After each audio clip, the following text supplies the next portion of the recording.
కొత్త రేషన్ కార్డుదారులకు సన్నబియ్యం అట ఈ నెల నుంచి పంపిణీ 10 లక్షల కుటుంబాలకు లబ్ధి 3.2 కోట్లకు చేరిన లబ్ధిదారుల సంఖ్య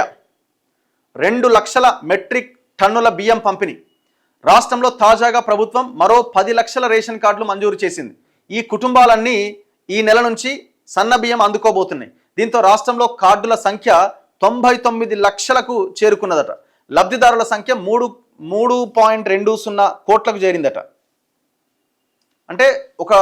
కార్డులేమో 99 లక్షల కార్డులు ఉన్నాయి ఆ కార్డుల్లో ఉన్న సభ్యులంతా కలిసి 3.20 లక్షల మంది ఉన్నారట మరి తెలంగాణ జనాభాకి మొత్తానికి రేషన్ కార్డులు ఉన్నట్టే కదా ఒక రకంగా అంత పేదలే కదా మరి చూడండి ఎంత ఘోరమో ఈ ఇట్లాంటి ఉచిత పథకాలు అర్హులకు ఇవ్వాలి అవసరమైతే అర్హులకు ఇంకొక 2 కిలోలు ఎక్కువ ఇవ్వాలి ఇంకా ఎక్కువ ఐటమ్స్ పెట్టాలి అయితే షుగర్ కానీ చక్కెర కానీ చింతపండు కానీ కారం కానీ ఉప్పు ఇట్లాంటివి ఏమైనా యాడ్ చేయాలి అర్హులకు ఇస్తూ అనర్హుల చేతిలో ఉన్న రేషన్ కార్డులు చాలా ఇప్పుడు 3.20 మంది ఈ తెల్ల రేషన్ కార్డుదారులు ఉన్నారు అంటే సభ్యులు అందులో పిల్లలు పెద్దలు అందరు కలిసి ఇలా జనాభా ఎంత ఉందండి మన జనాభా ఆల్మోస్ట్ అంతే ఉంది కదా మరి రేషన్ కార్డు లేని వాళ్ళు ఎంతమంది ఇగో కాంగ్రెస్ తీసుకొచ్చిన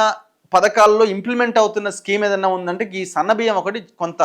ఎఫెక్టివ్గా పనిచేస్తున్నట్టు కనబడుతున్నది అది రెగ్యులర్గా మరి మొన్న 3 నెలలు ఇచ్చిర్రు దాంతోపాటు కొత్త కార్డులు ఇష్యూ చేసిరు ఇప్పుడు మళ్ళీ 3 నెలలు అయిపోయింది మళ్ళీ బియ్యం ఇవ్వబోతున్నారు ఎందుకంటే పబ్లిక్ ఆ దొడ్డు బియ్యాన్ని తీసుకొని తినకపోయేవాళ్ళు అమ్ముకునేవాళ్ళు బయట 5 రూపాయలకి 10 రూపాయలకి సో ఇప్పుడు వచ్చిన బియ్యాన్ని కనీసం తింటున్నారు సరే అక్కడక్కడ మంచిగా వస్తలేదు అట్లా ఇట్లా అని కొన్ని కంప్లైంట్స్ వచ్చినా ఏదేమైనా 90% ఇది ఉపయోగకరమైనటువంటి స్కీమే కాకపోతే ఏంటంటే అర్హులకు ఇవ్వాలి అర్హులకు ఇచ్చి అవసరమైతే అందులో కొన్ని ప్రొడక్ట్స్ని యాడ్ చేయాలి అనర్హులకు ఎందుకండి ఇట్లాంటి కార్డ్స్